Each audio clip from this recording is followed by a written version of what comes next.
지치지 마시기를 바랍니다. 하나님은 아십니다. 조금 어렵죠? 또 많이 해보면 금방 익숙해지시리라 생각이 됩니다. 오늘 세 번째 강의할 차례. PPT 띄워주세요. 분명히 지난주에 교재 갖고 오신 분들 있었다. 그죠?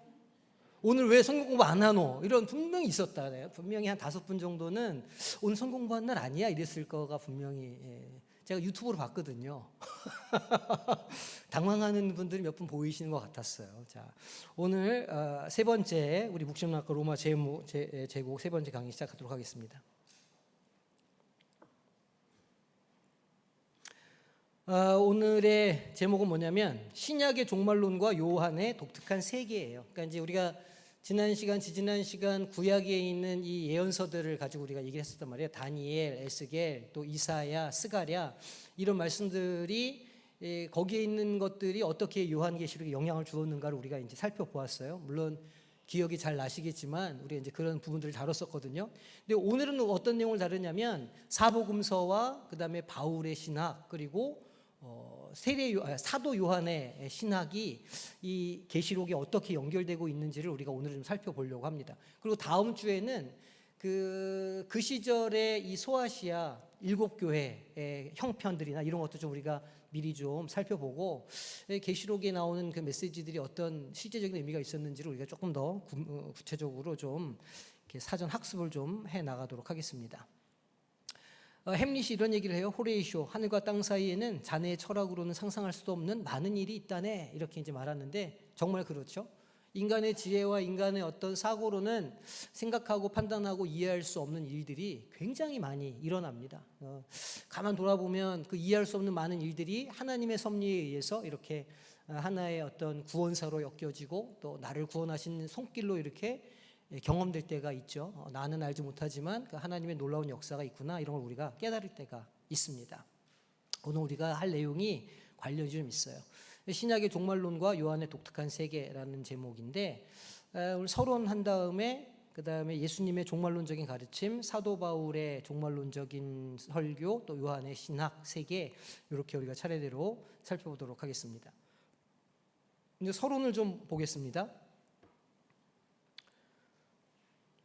그 새 언약의 완성이라고 이제 이름을 붙였는데 요한계시록은요 우리가 살펴봤지만 구약의 그 예언적인 전통에 뿌리를 깊이 내리고 있죠. 그리고 성경 전체에 흐르는 종말론적인 가르침의 정점이고 완성이다라는 거예요. 그러니까 구약 성경을 집대성할 뿐만 아니라 사실은 복음서와 서신서에 이르는 거의 모든 성경의 마무리라 그 정점이라 할 수 있는 게 요한계시록이라는 그런 의미입니다.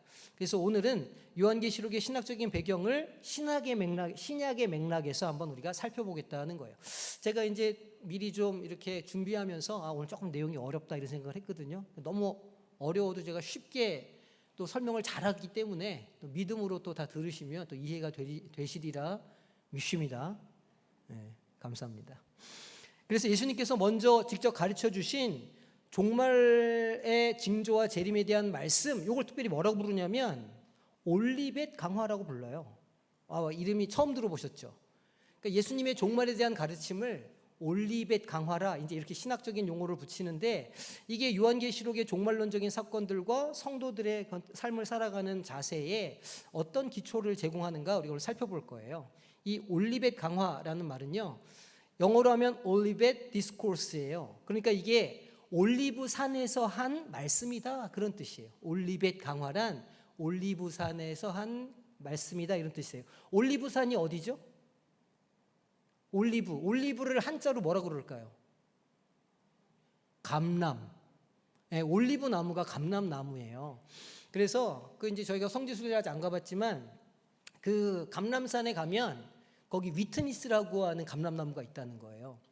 감람나무가 이번에 가서 이제 얘기를 들어보니까 한 100년 된 감람나무는요 어린애들이래요. 어린애들. 얘네들이 이제 한 300년, 400년 이렇게 돼야 비로소 이제 좀 제대로 된 올리브 열매를 맺는다고 그래요. 오래 사는 애들은 1000년 넘게 사는 올리브 나무가 흔하고 감람산에는요 2000년 된 올리브 나무가 지금도 살아있대요. 그래서 그 나무를 증인이라고 부른다는 거예요. 왜 증인이라고 부를까요? 네, 예수님 때도 있었었어 거기서. 그래서 이 올리브나무가 굉장히 오래 산다고 그러죠. 그래서 그 감람산에 예수님께서 이제 거기서 제자들한테 가르치시면서 거기서 주로 종말에 대한 설교를 많이 하셨어요. 그래서 이걸 올리벳 강화, 올리브산에서, 그러니까 감람산에서 나누신 종말에 대한 말씀이다. 이제 이렇게 정의를 하는 거예요.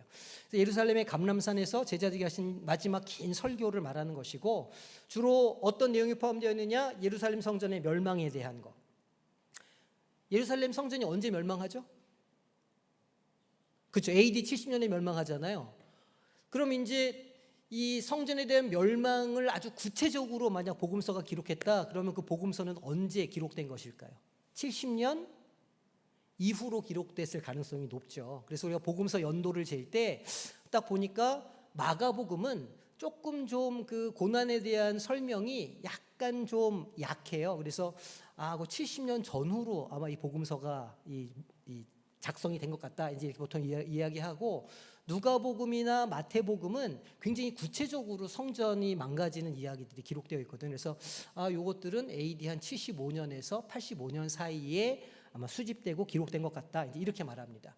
그리고 요한복음은 훨씬 더 후대에 한 100년, 110년 정도에 기록이 됐다, 이제 보통 이제 학자들이 이렇게 이야기를 하는데, 여튼 그 고난을 받으실 것을 미리 이 말씀하시고, 예루살렘이 멸망하는 것, 또 세상의 종말이 올 것, 예수님의 재림에 대한 예언, 경고, 또 제자들의 태도, 이런 것들을 묶어놓은 말씀집이 이 올리벳 강화예요. 그래서 이걸 보고 신약의 작은 묵시록이라, 작은 계시록이라 이렇게 이제 말하기도 합니다. 그게 어디냐면 마태복음 24장, 25장, 그리고 마가복음 13장, 누가복음 21장에 나오는 말씀들이에요. 그래서 이 말씀들이 올리브산에서, 감람산에서 주님께서 제자들에게 주신 종말론적인 설교들이구나, 이렇게 아시면 돼요. 딱 지우고, 무슨 강화라고요? 왜 올리벳이에요? 그렇죠, 올리브산에서. 올리브가 무슨 나무라고요? 감람나무. 똑띠다이. 자, 다음으로 사도 바울의 종말론. 자, 지금 이제 예수님의 우리가 그 종말에 대한 올리브의 강화에 대해서 이제 우리가 좀 공부해 볼 거예요. 그 다음에 두 번째로 우리가 뭘 볼 거냐면, 사도 바울은 그러면 종말을 어떻게 보고 있는가, 우리 궁금하잖아요. 그래서 사도 바울의 종말론을 우리가 다룰 건데, 요건 또 뭐라고 부르냐면 파루시아라고 불러요. 파루시아. 헬라어로 죽은 자의 부활, 그리고 불법의 사람들이 출현할 것이다, 그리고 만물이 회복할 것이다 라는 가르침이 예루살렘이랑 이렇게 연결이 된다는 거예요. 예를 들면 적그리스도랄지 첫째 부활 이야기랄지 이런 것들이 바울의 이 이야기와 연결이 된다는 거예요. 이걸 보고 주의 강림이라 파루시아라 말해요. 그러니까 재림이랑 약간 느낌이 비슷한 단어예요. 바울이 사용하는 주의 강림이라 파루시아라는 단어가. 그래서 이 파루시아를 좀 살펴보면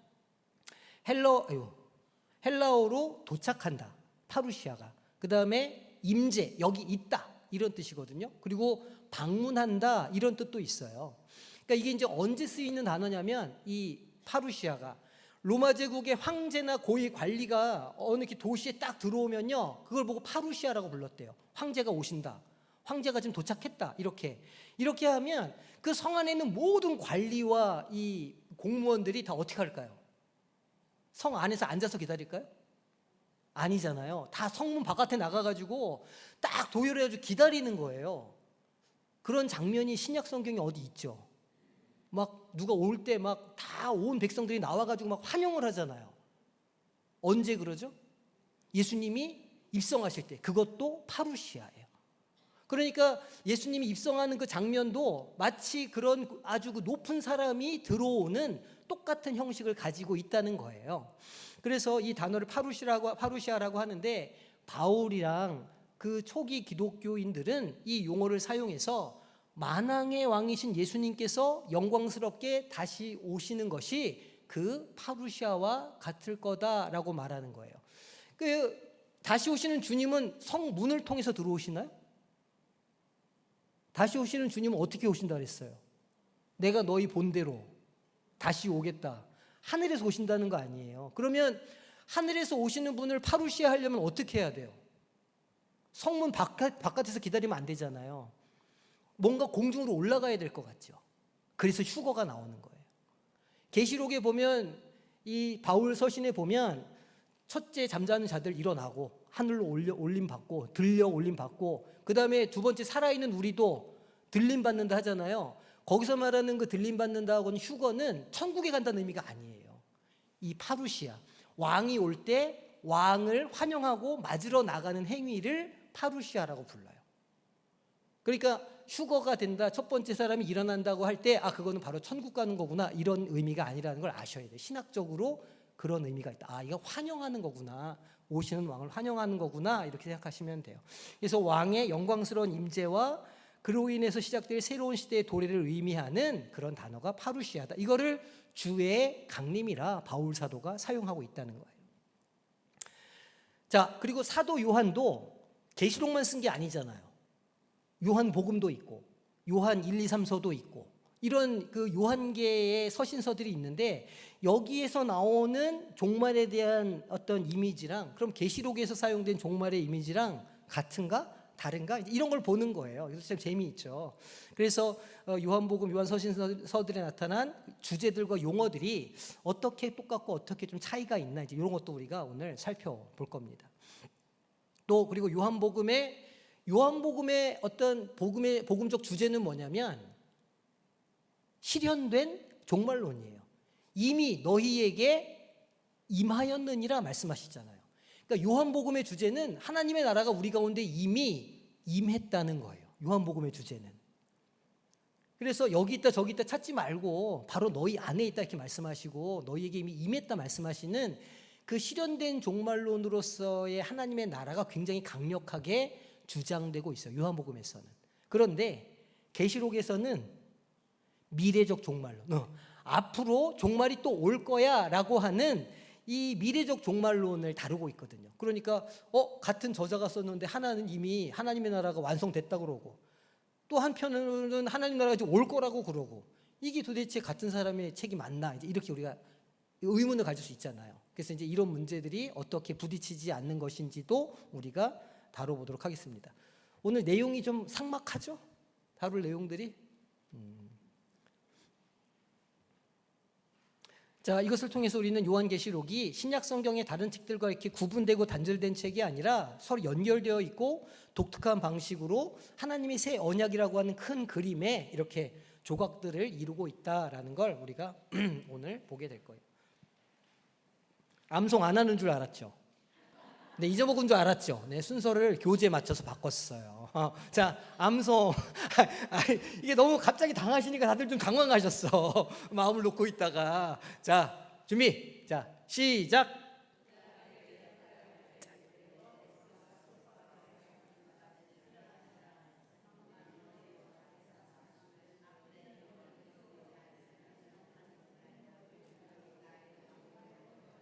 스가랴 4장 6절 말씀. 아멘.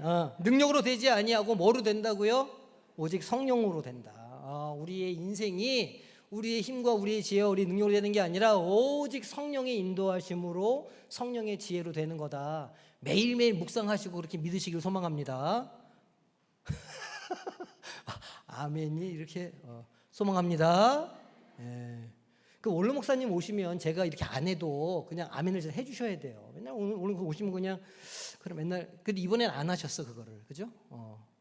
훈련이 많이 된 것 같아. 자, 지난주 우리 복습을 좀 하도록 하겠습니다. 이사야서는 요한계시록의 새하늘과 새 땅 비전에 대해서 어떤 배경을 제공하고 있죠. 또 바벨론 심판의 주제도 나오는데 이게 요한계시록의 큰 성 바벨론과 어떻게 연결이 되었냐는 거예요. 이게 새하늘과 새 땅은 이사야서는 요한계시록 21장의 새 창조 비전의 직접적인 배경이 돼요. 그러니까 이 요한이 본 비전에 있어서의 새하늘과 새 땅은 이사야가 말한 65장, 66장에 나오는 새하늘과 새 땅과 같은 비전을 가지고 있었다는 거예요. 그런 그 새하늘과 새 땅은 어떤 땅이냐? 이전의 고통이 없는, 이전의 아픔이 없는, 이전의 연약함과 이전의 괴로움이 없는 완전한 새로움과 회복을 의미하는 것이다. 이거 저기 2과 보면 2과에 있어요. 이거 제가 순서를 잘못 넣어가지고 2과 리퀘스트 가보면 똑같은 질문이 있습니다. 자, 그리고 바벨론 심판은 어떻게 연결되냐면 이 하나님 대적 세력의 상징인데 요한계시록의 큰 성 바벨론 어디라고요? 그게 로마 제국이었다. 당시 로마의 로마와 모든 시대의 반역적인 체제가 큰 성 바벨론으로 이렇게 상징되는 것이고 그것이 멸망하게 될 것이라는 주제를 보여준다는 거예요. 지지난주에 다뤘던 내용입니다. 그리고 두 번째, 요한계시록을 이해하는 데 있어서 묵시문학적인 특징들이 있었다 그랬어요. 상징으로 봐야 된다. 그 다음에 하늘과 땅, 그 다음에 하나님과 악, 이렇게 이원론으로 구분되어 있다. 그리고 환상을 본다 등등, 천사가 나온다. 이런 것들을 아는 게 왜 중요하냐라고 그랬어요. 묵시문학이 어떤 특징이 있고 왜 어떤 역사적인 맥락에서 묵시문학이 이렇게 발달하게 되는가 우리가 얘기했었어요. 기억나시죠? 저기 칠판을 보시고 저는 안 보시는데 저도 좀 봐주세요. 제 눈을 피하느냐고 그러시는 거잖아요 지금. 네, 저도 좀 봐주세요. 자, 묵시문학의 특징 이해는요, 요한계시록의 어떤 정확한 메시지를 이해하는데 반드시 필요하거든요. 이게 묵시문학이라는 걸 이해를 해야 되니까. 상징은 신학적인 의미로 해석해야 되고, 저기 신천지처럼 뭐는 뭐고 이렇게 1대1로 매칭을 해가지고 하면 굉장히 이상하게 해석을 하게 되거든요. 그렇게 하면 안 되고, 또 이원론은 선과 악의 대결 구도로 우리가 봐야 되고, 환상은 하나님의 계시로 이해해야 된다는 거예요. 그러니까 이것들을 요한계시록에 나오는 그 어떤 상징들, 이원론, 환상을 이해하려면 결국 다니엘, 에스겔, 이사야, 스가랴가 말했던 것들이 어떤 의미 있는지를, 그게 예수 그리스도를 어떻게 가리키고 있는지를 우리가 1차적으로 알아야 된다라는 거예요. 우리가 그래서 지지난주에 그런 이야기를 했었죠. 그리고 묵시문학이 언제 생기는가? 인생이 고달프고 힘들 때 생기더라. 나라를 빼앗기고 원수로 포로로 잡혀가고 그렇게 한 민족의 멸망 속에서 소망을 이야기하고 그들을 위로하기 위해서 묵시문학이 발달한다 얘기를 했어요. 그러니까 이제 바벨론 포로 시절, 그리고 로마의 제국에 있었던 그런 때, 그리고 그 에피파네스 4세에 의해서 성전이 완전히 무너졌던 그런 시대, 그럴 때 이제 묵시문학이 발달을 하더라는 거예요. 고난받는 성도에게 하나님의 승리에 대한 소망과 위로를 주기 위함이다는 거죠. 이게 이제 우리가 지지난주에 다뤘던 내용입니다. 자, 그럼 이제 오늘 주제로 다시 돌아와가지고 예수님의 종말론적인 가르침에 대해서 우리가 올리벳 강화에 대해서 조금 되게 자세하게는 안 볼 거예요. 예수님의 종말론적인 가르침이 무엇인가? 먼저는 예루살렘의 멸망 예언과 종말의 징조에 대해서 말씀하세요. 예루살렘이 멸망할 것이다. 그리고 종말이 온다라는 걸 말씀해 주시는데, 먼저 성전이 어떻게 될 것을 예고하실까요? 네, 성전이 파괴될 것을 얘기하셔요. 이 성전을 헐라, 내가 사흘 만에 다시 짓겠다, 이렇게 말씀하시기도 하시고, 돌 위에 돌 하나도 남기지 않고 다 무너지리라, 이렇게 말씀하기도 하시는 거예요.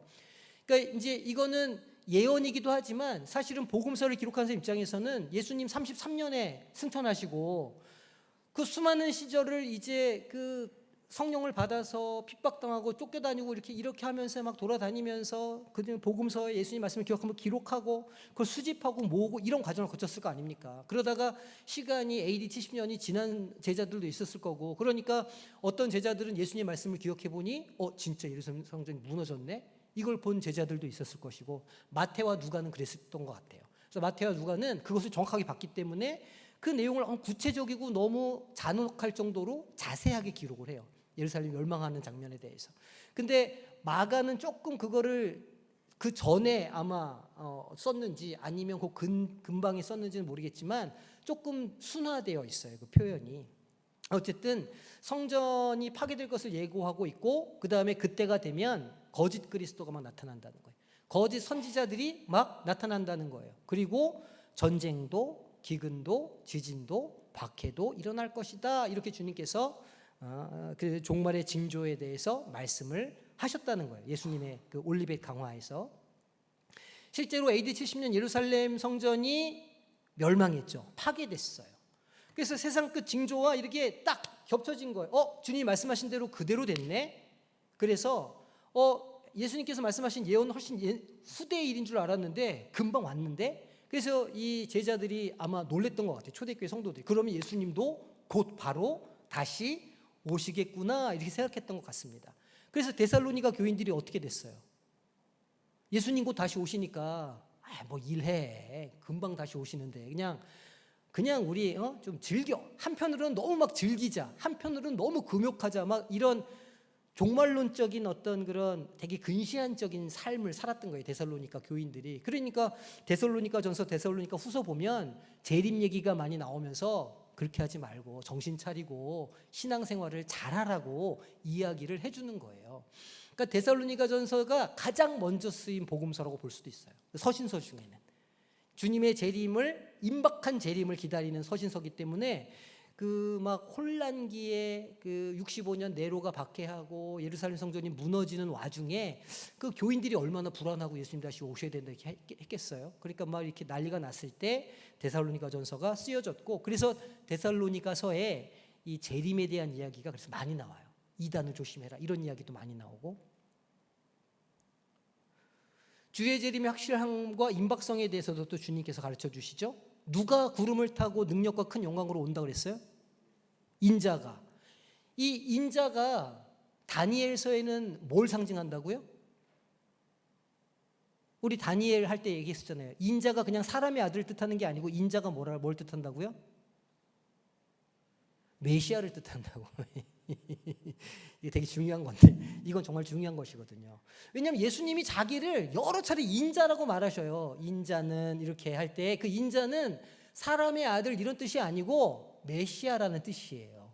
왜냐하면 다니엘서에서 인자를 메시아라고 썼기 때문에 그걸 그대로 가져와서 예수님이 자신을 메시아라고 칭하는 호칭 중에 하나가 인자거든요. 그러니까 인자가 구름을 타고 능력과, 임자 아닙니다. 임자, 그 임자 아니에요. 자, 인자가 구름을 타고 능력과 큰 영광으로 올 거야.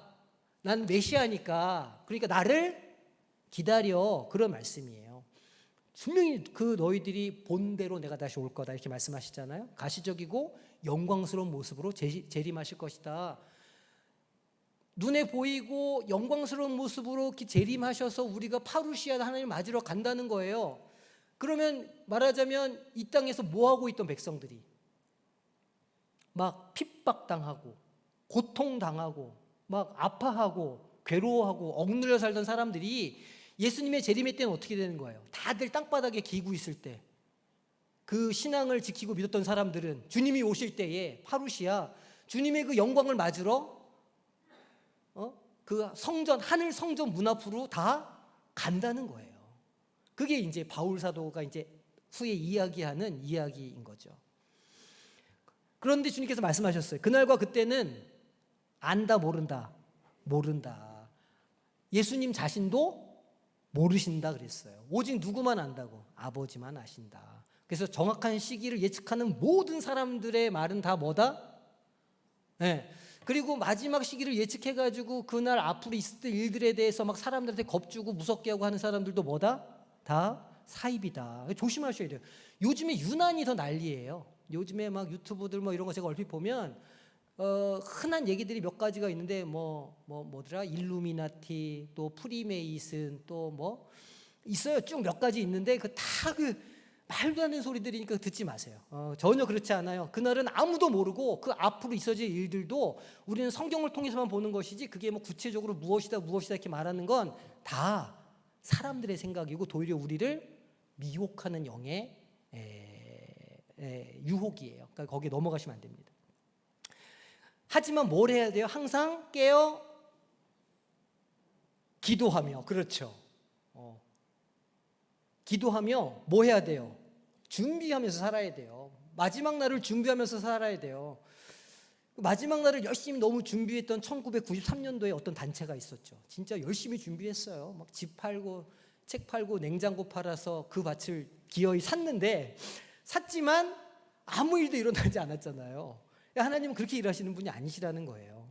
하지만 그럼에도 불구하고 우리는 준비하라는 건 오늘 나에게는 재산을 다 정리하고 하늘로 휴거될 날만 기다리라는 의미가 아니고 하루하루 우리에게 맡겨주신 삶을 기쁘고 행복하고 잘 살아라, 그런 의미예요. 어쨌든 그러면서 열처녀 비유가 나오죠. 열처녀 비유. 다섯 처녀는 뭘 준비했어요? 기름을 준비했어요. 다른 처녀는 뭘 기름을 준비 안 했어요. 갑자기 신랑이 오밤중에 오라고 그러는 거예요. 불을 켜고 가야 되는데 기름 좀 다오. 없다. 내 거밖에. 5명만 식장이 들어갔다는 거 아닙니까? 달란트는 어때요? 5달란트 받은 사람 장사 열심히 해가지고 배로 불리고, 또 두 달란트 받은 사람 열심히 배로 불리고, 1달란트 받은 사람 난 이거밖에 안 줘. 그래도 땅에 묻었다가 그대로 드리잖아요. 그대로 줬을 때 주인이 악하고 게으르다 이렇게 우리가 보기에는 아니 뭐 손해 본 것도 아니고 그냥 주신 거 그대로 드렸는데 그거 그렇게 하실 게 있나 싶지만 성경은 되게 호되게 혼꾸녕을 내죠. 악하고 게으르다고. 이거는 우리에게 맡겨진 삶을 어떻게 살아야 되는가에 대한 비유의 말씀이에요. 양과 염소의 비유도 아마 같은 맥락에서 생각하시면 될 것 같아요.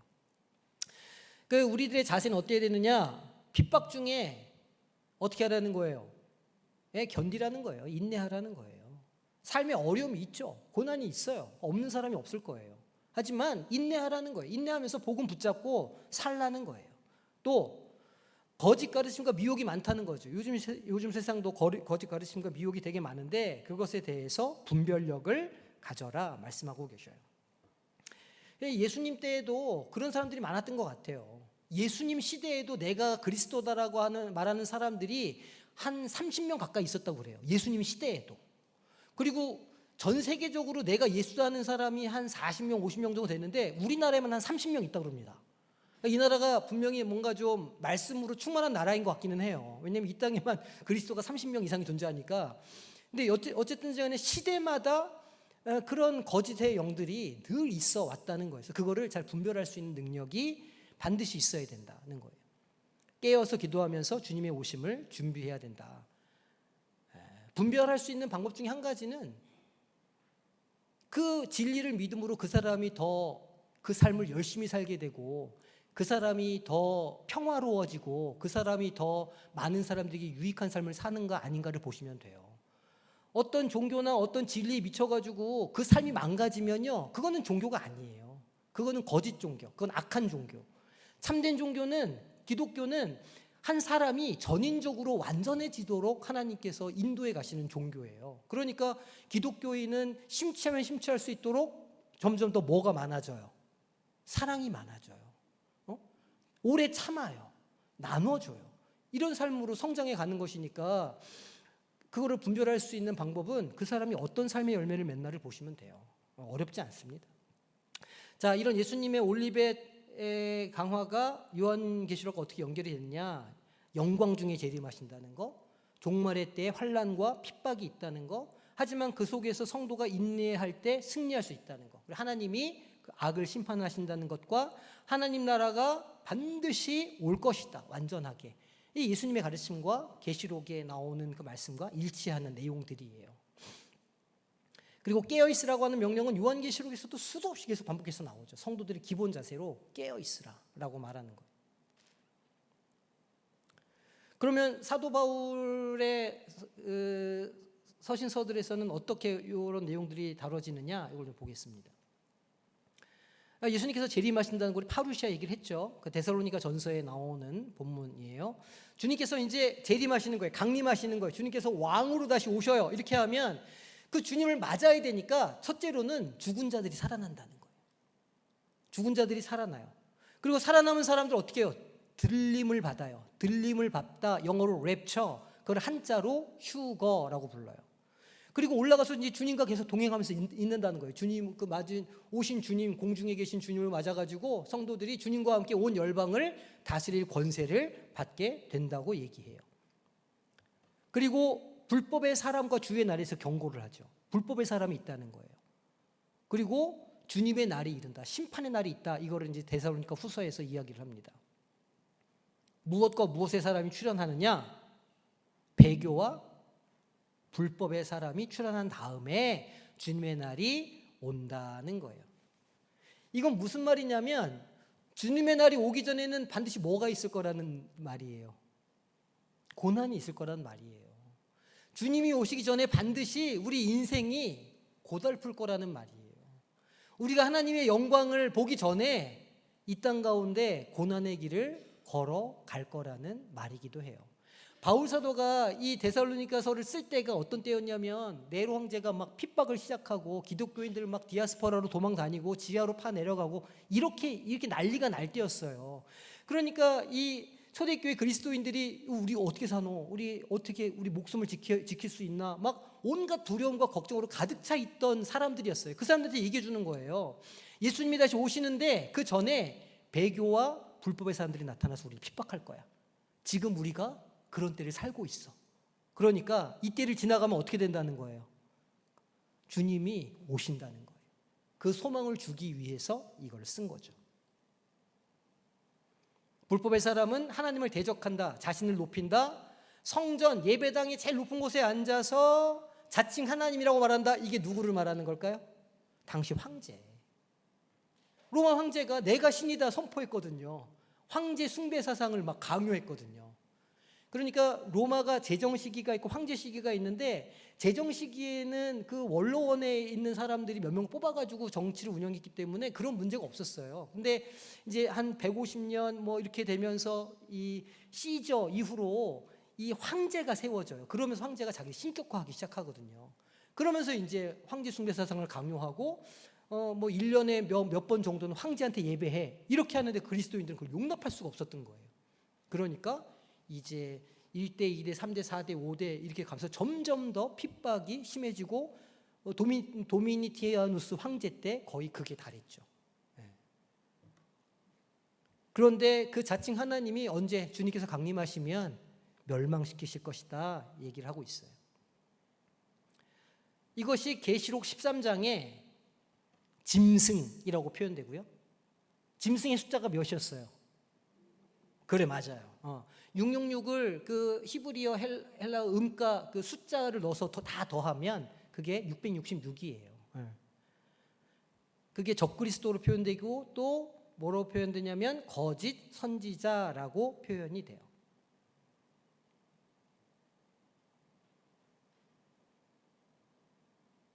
이제 이렇게 연결이 되는 거야. 불법의 사람, 배교와 불법의 사람들이 출현할 거라 그러는데, 그것이 이제 계시록 13장에 나오는 적그리스도 거짓 선지자랑 이렇게 내용적으로 연결이 된다는 거예요.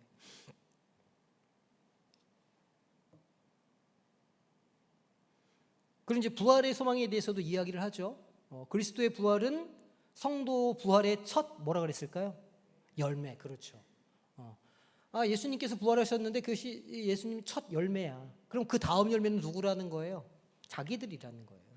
오늘 고난을 당하고 주님께서 당하신 고난의 길을 같이 걸어가고 끝까지 인내하고 신앙을 지키는 자들이 이제 주님처럼 두 번째 열매가 될 거야. 두 번째 열매가 된다는 건 주님이 부활하셨으니 우리도 주님 재림하실 때 우리도 같이 부활할 거야. 영만 부활하는 게 아니라 우리의 몸도 부활할 거야 라고 가르치고 있어요.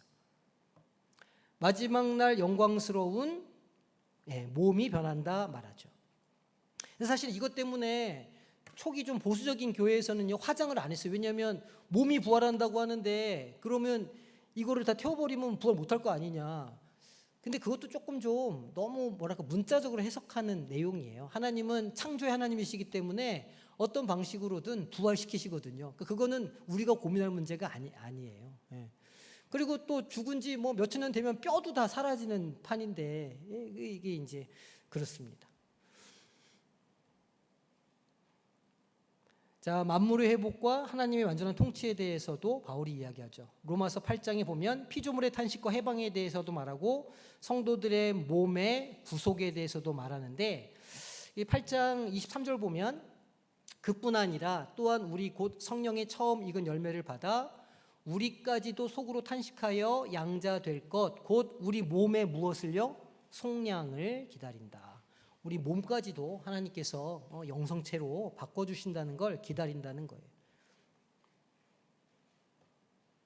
아마 이렇게 표현한 건 그 초대교회 그 핍박이 되게 잔인했기 때문인 것 같아요. 막 잘리고 막 태워지고 이 막 말할 수 없는 핍박과 고난 속에 뭐 불가마에 넣어지고, 그 증인 안디바 계시록에도 나오지만 우리가 거기 갔었거든요. 그 자리에 그 노수로 만든 큰 그 소가 있는 거예요. 황소 동상인데 속이 다 비어 있어요. 거기 넣는 사람을 넣고 밑에다 그냥 불을 뗀다는 거죠. 그렇게 해서 안디바가 순교를 했거든요. 그러니까 이제 그런 걸 이렇게 보면 사람들이 이 당시 그 초대 교인들이 아우 그 주님 오시면 우리는 어떻게 되는 거야? 그러면 당연히 그걸 얘기해 줘야죠. 걱정하지 마. 하나님은 우리의 그 몸도 구속하셔서 부활시켜 주셔. 완전한 몸으로. 그러니까 이제 그런 거를 말씀을 들으면 아마 그때 그 초대교회 성도들이 아 그렇구나. 하나님은 우리의 영뿐만이 아니라 우리 육까지도 완전히 새롭게 하시는 분이시구나. 이런 믿음을 딱 붙잡고 아마 용기를 갖지 않았을까? 그런 생각을 하게 됩니다. 그래서 이런 이야기를 좀 했던 게 아닐까 싶어요. 자, 고린도전서 15장 보면 그리스도께서 모든 통치와 권세를 멸하시고 나라를 아버지께 바치신다. 하나님께서 만유의 주로서 만유 안에 계신다. 이렇게 말해요. 그래서 고린도전서 15장 27절을 보면 만물을 그의 발 아래 두셨다 하셨으니 만물을 아래에 둔다 말씀하실 때에 만물을 그의 아래에 두신 이가 그 중에 들지 아니하는 것이 분명하도다. 무슨 말이냐면 하나님은 만유의 주인이시기 때문에 창조하실 때 창조주이시지 창조된 것에 있지 않으시다 그런 뜻이에요. 완전한 창조주, 모든 세계의 주인, 주체가 하나님이시다 그런 뜻입니다. 계시록 이것이 21장 22장의 새하늘과 새 땅 그리고 하나님의 최종적이고 완전한 통치와 조화를 이루죠. 바울의 이 비전도 계시록의 어떤 비전과 크게 다르지 않다라고 보시면 될 것 같아요. 자, 그럼 이제 요한의 서신서들은 어떤가?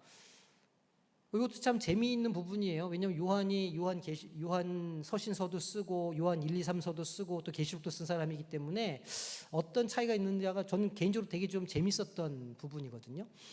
이제 요한 복음을 쓴 사람과 계시록을 쓴 사람이 같으냐 이런 논쟁이 좀 있었어요. 과거에 요한의 제자들이 좀 쓴 거 아니야? 이제 이런 이야기들도 있었고 그래서 뭐 문체나 어휘가 어떤 때는 좀 다르기도 하고. 또 어떤 거는 또 같기도 하고 막 이래가지고 여전히 논쟁들이 많아요. 그런데 정통적인 입장에서는 동일인이다 이제 이렇게 봅니다. 그리고 아마 그 천수를 다하고 살았기 때문에 사도 요한은 그 반모섬에 유배 갔다가 또 에베소로 돌아와가지고 한 2년 이상 에베소에서 머물면서 가르치고 글을 쓰고 그렇게 했거든요. 그러다가 이제 102세인가 101세인가에 이제 운명을 하셨는데 그런 걸 생각해 보면 요한이 썼다고 하는 게 정설이다라는 생각이 좀 저도 들어요. 신학적인 주제나 용어가 어떤 것들은 연속점이 좀 있고 약간의 차이가 있고 이런데 그걸 좀 보도록 하겠습니다. 첫 번째는 말씀에 대한 거예요. 요한 1서에서는 태초에 말씀이 계신다 이렇게 이야기하거든요. 그러니까 그 말씀은 뭐냐면 성육신하신 예수 그리스도. 그죠? 태초에 말씀이 계셨다 했던 그 말씀은 성육신하신 예수 그리스도를 가리키는 단어예요. 근데 계시록 19장 13절에 보면 하늘에 말씀이 있어 이렇게 얘기해요. 그 말씀은 뭐냐면 재림하실 예수 그리스도의 이름이에요. 같은 맥락이면서 차이가 있죠. 그러니까 요한복음에서 쓴 말씀은 창세 전에 계셨던 하나님, 그러나 성육신하신 예수님을 가리키는 말씀이고 계시록에서 말하는 말씀은 이제 재림하실 예수님을 가리키는 말씀으로 조금 의미가 바뀌어요.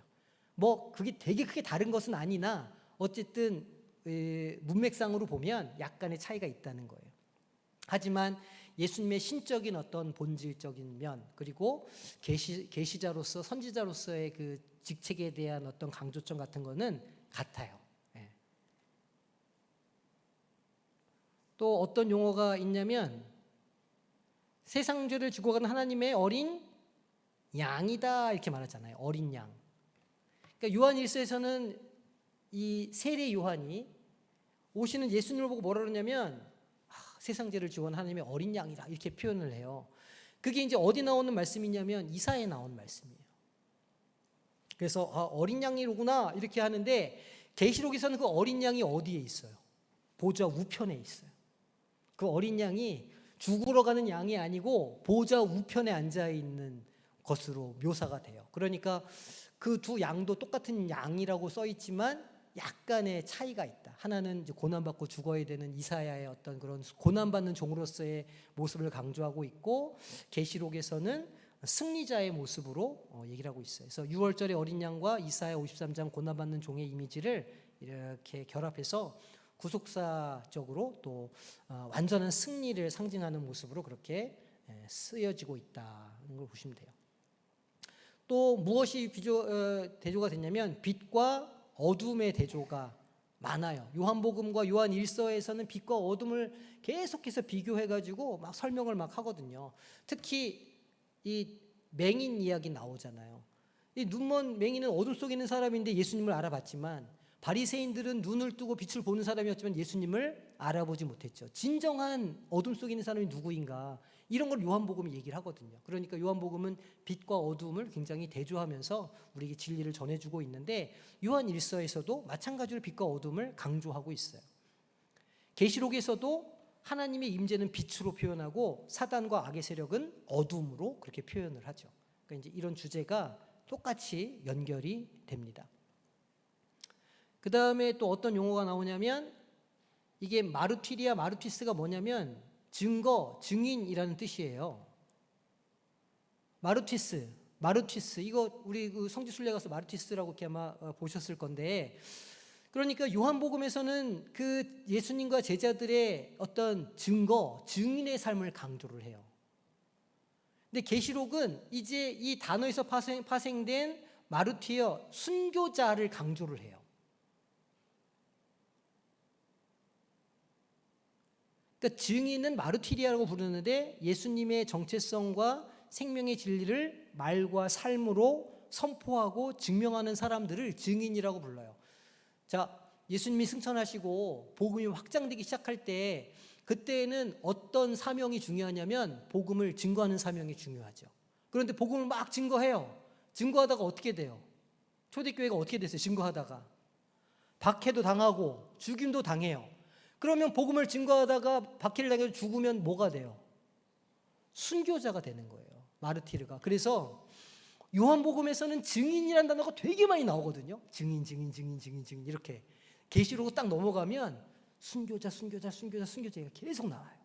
그러니까 요한복음에서는 요한복음의 그 복음을 들고 나갔던 그 제자들과 그 복음의 어떤 증인들이 열심히 복음을 증거하면서 살다가 계시록에 가서는 그들이 다 하나님의 복음을 위해서 순교하는 사람들로 등장을 한다는 거예요. 아마도 요한의 인생과 좀 그게 뭔가 닮아 있지 않을까? 같이 계속해서 복음을 증거하고 막 이랬는데 63년, 64년, 65년 이때쯤에 야고보 순교하고 뭐 베드로 순교하고 또 바울 순교하고 또 저기 어디예요? 여기저기 간 그런 제자들, 자기 동료들이 다 순교라는 소식들 다 전해 들었을 거예요. 그리고 나서 이제 말년에 반무섬에 끌려가 가지고 환상을 보고 하나님 나라의 비전을 보고 다시 에베소에서 들어와서 자기 인생을 돌아볼 때 예수를 믿는 사람들의 삶이라는 것이 결국은 증인이 되었다가 순교하는 삶으로 끝나는 것이구나라는 걸 요한이 기록할 의무를 느꼈던 것 같아요. 그래서 이렇게 이제 그 톤이 증인에 대한 어떤 삶을 막 이야기하다가 계시록에 가면 순교자에 대한 이야기로 가득하게 변한다는 거예요. 그래서 요한에게 참된 마르티스, 즉 증인은 단순히 사실을 전하는 증인을 넘어서서 자신이 증언하는 그 진리와 완전히 하나가 되어가지고 결국은 자기의 무엇까지? 목숨까지 그 증언의 도구로 내어놓는 사람이 증인이더라. 그러니까 증인이라고 하면서 나중에 순교는 하지 않아. 그럼 증인이 아니라는 거예요. 요한의 관점에서는. 그러니까 죄자도의 최종 목적은 증인으로 살다가 순교자로 죽는 것이구나라고 요한은 결론을 내린다는 거죠. 그 다음에 세상이라는 단어도 많이 나오는데 요한복음에 하나님을 대적하는 타락한 인간 사회를 이제 세상이라 이렇게 요한복음에서는 얘기하는데 계시록에서는 이 세상을 땅에 거하는 자들로 표현하거든요. 그러니까 이것도 그렇게 이어지는 연결이다 또 나와요. 그리고 성령은 요한복음에서 보혜사라고 설명하죠. 계시록에서는 1장 4절을 보면 일곱 영이라, 여기서 일곱은 영이 7개라는 뜻이 아니에요. 여기서 일곱 영이라는 건 완전하다 그런 뜻이에요. 완전한 영, 성령을 이야기하고 있어요. 그리고 이제 이게 아까도 이제 우리가 다뤘던 건데 요한복음은 실현된 종말론에 대해서 이야기하고 있고 계시록은 앞으로 실현될 미래적인 종말론에 대해서 이야기한다는 거죠. 요한복음은 예수님이 이미 오셨기 때문에 하나님의 영생이 현재적으로 임했다는 걸 강조하고 있어요. 사망에서 생명으로 옮겼느니라. 딱 끝난 일이에요. 이렇게. 근데 계시록에서는 예수님의 재림, 최후 심판, 새로운 창조 같은 것들을 이야기하죠. 그래서 미래적 종말론에 더 이렇게 중점을 두고 있어요. 그냥 뭐 두 개가 서로 다른 것이냐? 전혀 다른 게 아니에요. 모순적인 게 아니고 상호 보완적인 거죠.